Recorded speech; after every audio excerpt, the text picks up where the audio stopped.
Namaste or Assalamu alaikum dosto. I'm here in Sialkot and I'm about to take you on a tour of a factory which is manufacturing cricket items. It is going to be really, really cool. I want to tell you a few things about Sialkot first before we hit the factory. Sialkot is a huge export hub in Pakistan, one of the largest export hubs in all of Pakistan. Sialkot is famous for sporting goods, like we're going to see, for medical supplies, like there's literally houses of just locals creating masks and all this type of stuff to support the medical industry and to fight against corona. And they're also famous for musical instruments and then also clothing, like Zara makes their clothes here. In terms of sporting goods, the Nike factory is just up this road here, and Adidas as well.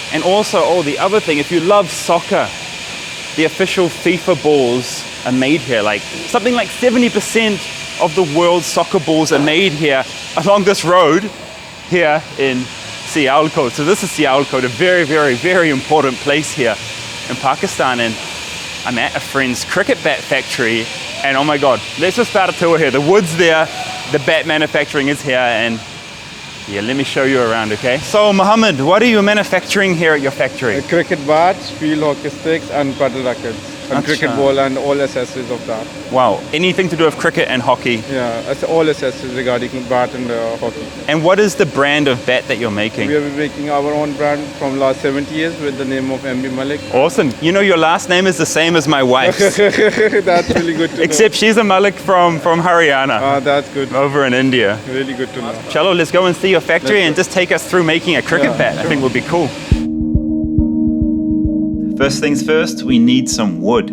There are two types of wood used for cricket bats: English willow and locally produced cashmere willow. After the wood is dried for 3 months, it's cut into the two main parts of the cricket bat, the body and the handle.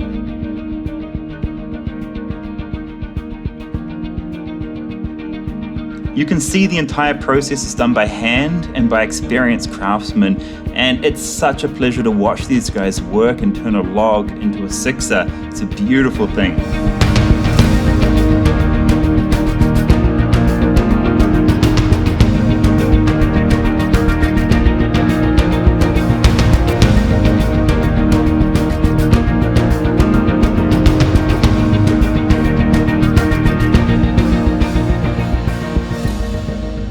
Inside this room, the bat's handle is being shaped, and how satisfying is it to watch those wood shavings fly everywhere?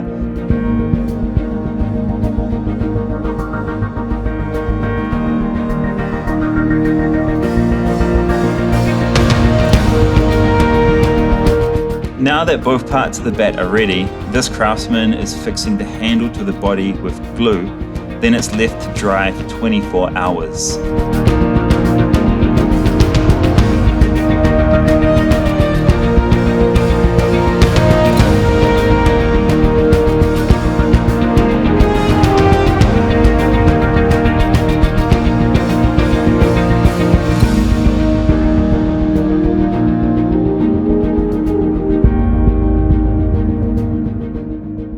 Back over at the saw, the bat is being shaped, and now it's really starting to look like a cricket bat.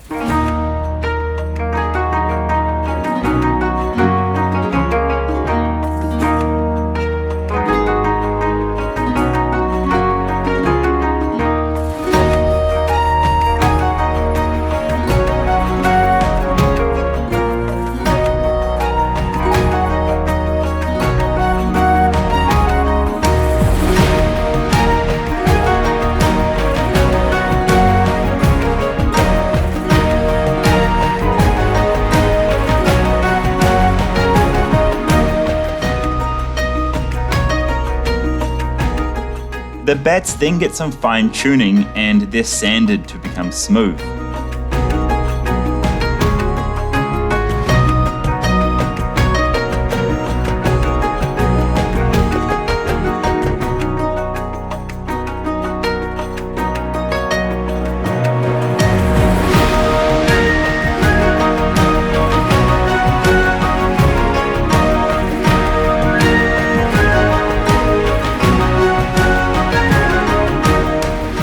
Finally, lacquer is applied for a gloss finish And then once that's dried, stickers and grip are put on.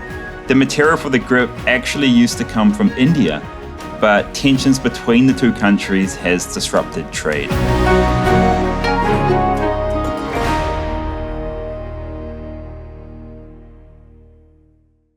And tell me, how did this factory start then? It was founded in 1964 by my grandfather. He used to make bats in somebody else's factory. He was a worker. Awesome. I'm sure you guys are feeling exactly the same way as I am after seeing these craftsmen in action. It's beautiful to see this. I love Make in India and I love Make in Pakistan. Like, we should be producing our own goods, and Sialkot it's like an inspiration for us, right? To see how much they're producing here and how much they're exporting to the world and making Pakistan proud. It's really, really cool.